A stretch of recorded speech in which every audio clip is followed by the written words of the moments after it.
Estamos de regreso aquí en la segunda emisión de Noticias 360. Gracias por continuar con nosotros. Y bueno, un tema que hemos abordado a detalle en este espacio, pues la reforma judicial, que sin duda ha desatado un intenso debate que se hizo más agudo después de la jornada electoral del 2 de junio. Y es que tanto el presidente Andrés Manuel López Obrador como la virtual presidenta electa Claudia Sheinbaum pues retomaron en general las iniciativas de reformas que presentó Andrés Manuel López Obrador el pasado 5 de febrero.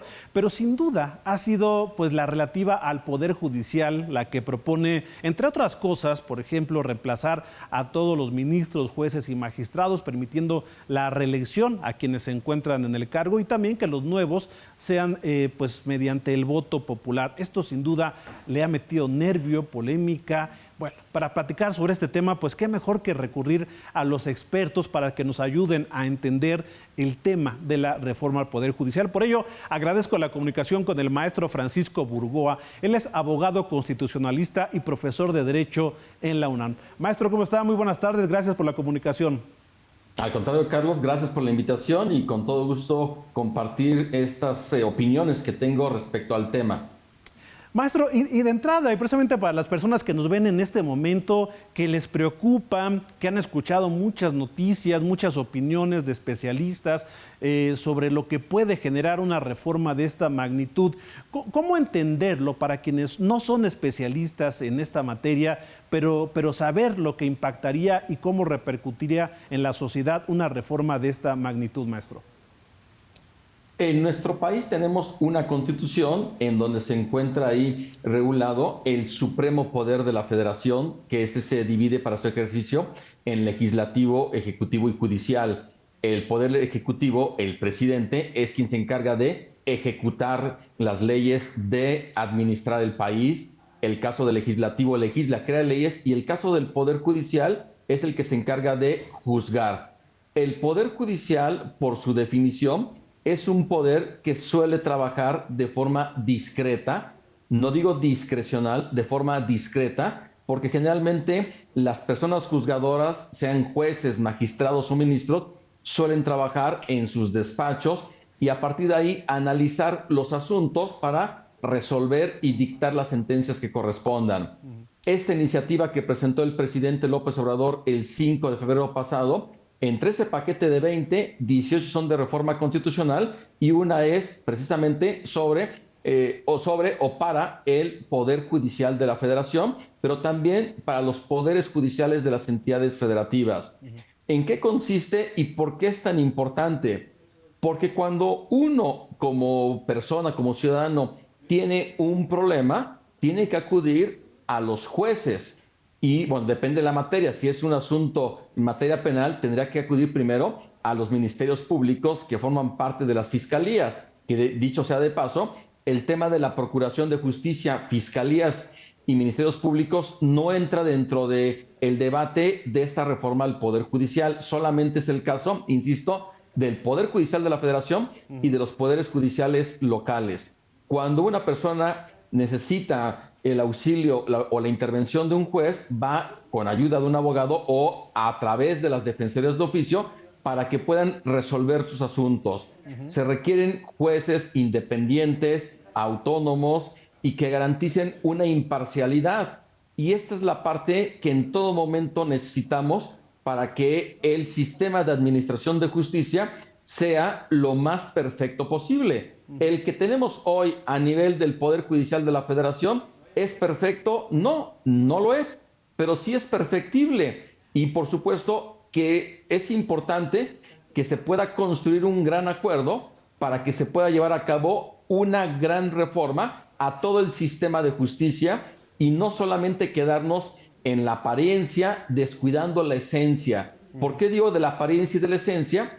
Porque se está centrando mucho esta iniciativa en que todos los jueces, juezas, magistrados, magistradas, ministras y ministros sean electos por el voto popular directo.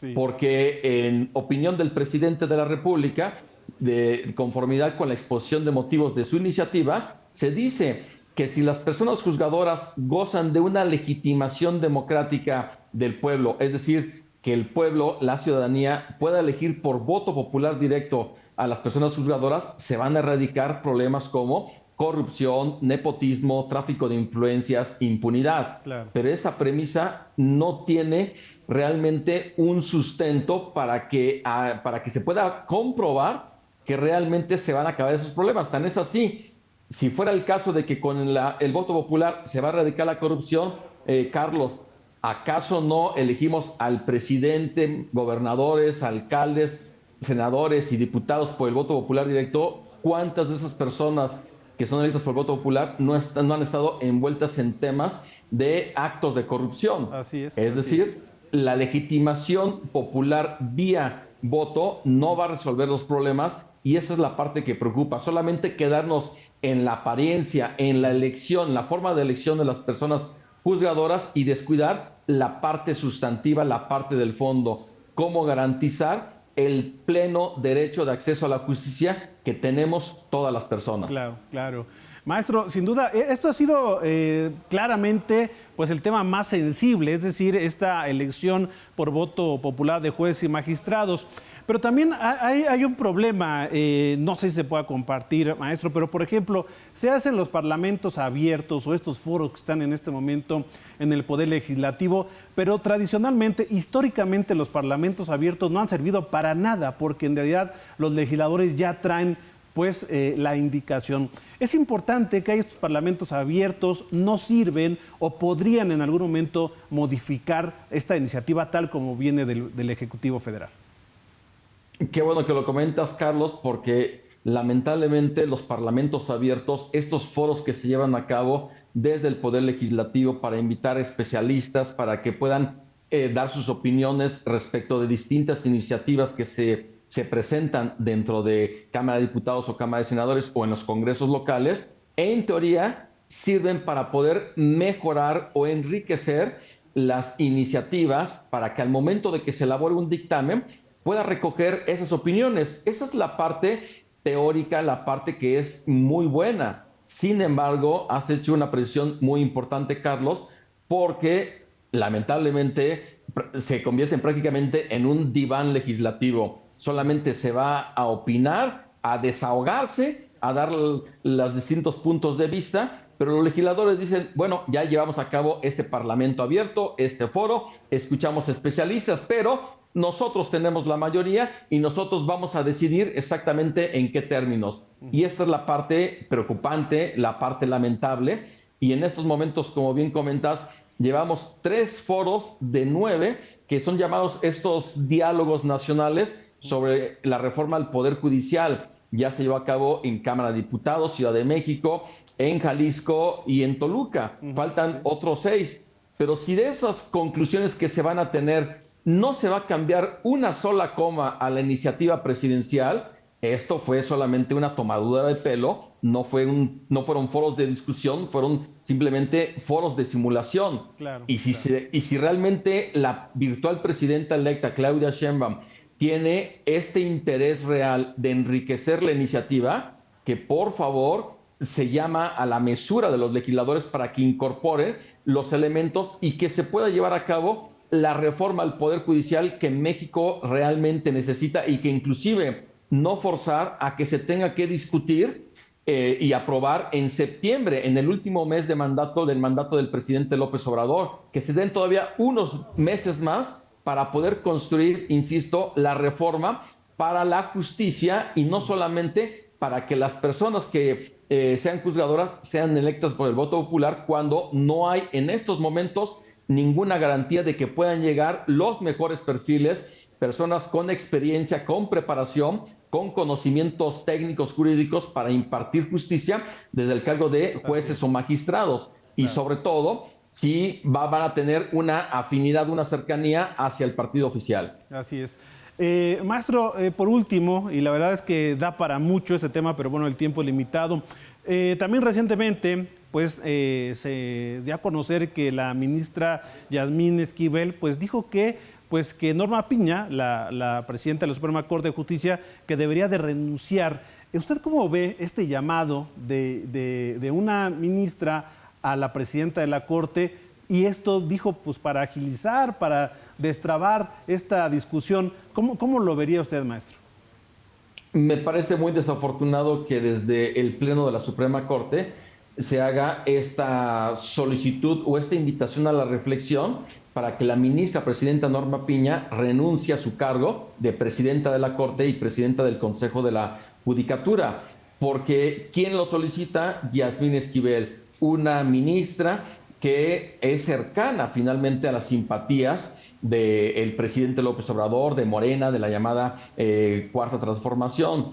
Y el hecho de que esté haciendo esta petición o solicitud o invitación a la reflexión para que renuncie, no va a abonar en nada para que se pueda matizar esta reforma al Poder Judicial. El propio presidente López Obrador comentó que no es necesario que renuncie, bueno, es que no es necesario, no tiene por qué renunciar la ministra Norma Piña. Ella fue electa por un periodo de 4 años por los propios integrantes del Pleno de la Suprema Corte y ella tiene la obligación y el deber de concluir su función de 4 años o antes si es que se decide aprobar esta reforma constitucional. Además, ¿de qué se trata? Solamente de negociar qué, de que renuncie la ministra Norma Piña para que Morena sea mesurado en esta reforma. Yo no le veo ningún sentido. La mesura, la prudencia y la inteligencia tiene que venir de los propios legisladores de Morena, porque si aprueban esta iniciativa del presidente en sus términos, no solamente no va a resolver los problemas que tiene el Poder Judicial de la Federación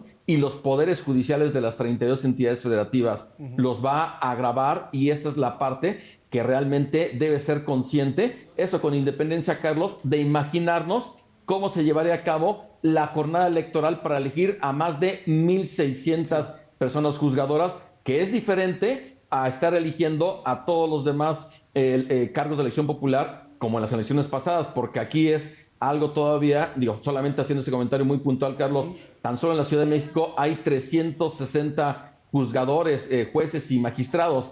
Imaginémonos nada más que para cada cargo va a haber 6 candidatos. No va a ser una boleta la que vamos a tener, van a ser 360 boletas en un librito que nos van a dar para que estemos revisando nombre y fotografía.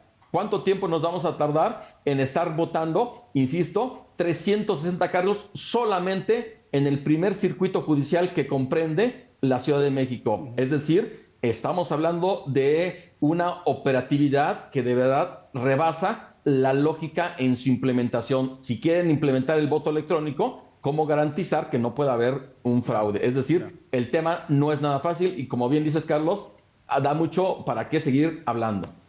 Maestro, pues sin duda esto nos ha aclarado un poco el panorama de tan delicada iniciativa y lo que sería una reforma delicada, y por ello permítame seguir en contacto con usted para informar a nuestra audiencia, porque es un tema pues muy especializado, pero que nos impacta a todos y seguramente dará mucho de qué hablar. Platicamos más adelante, maestro, si nos lo permite. Con todo gusto, Carlos, fuerte abrazo y un saludo para ti y para toda la audiencia.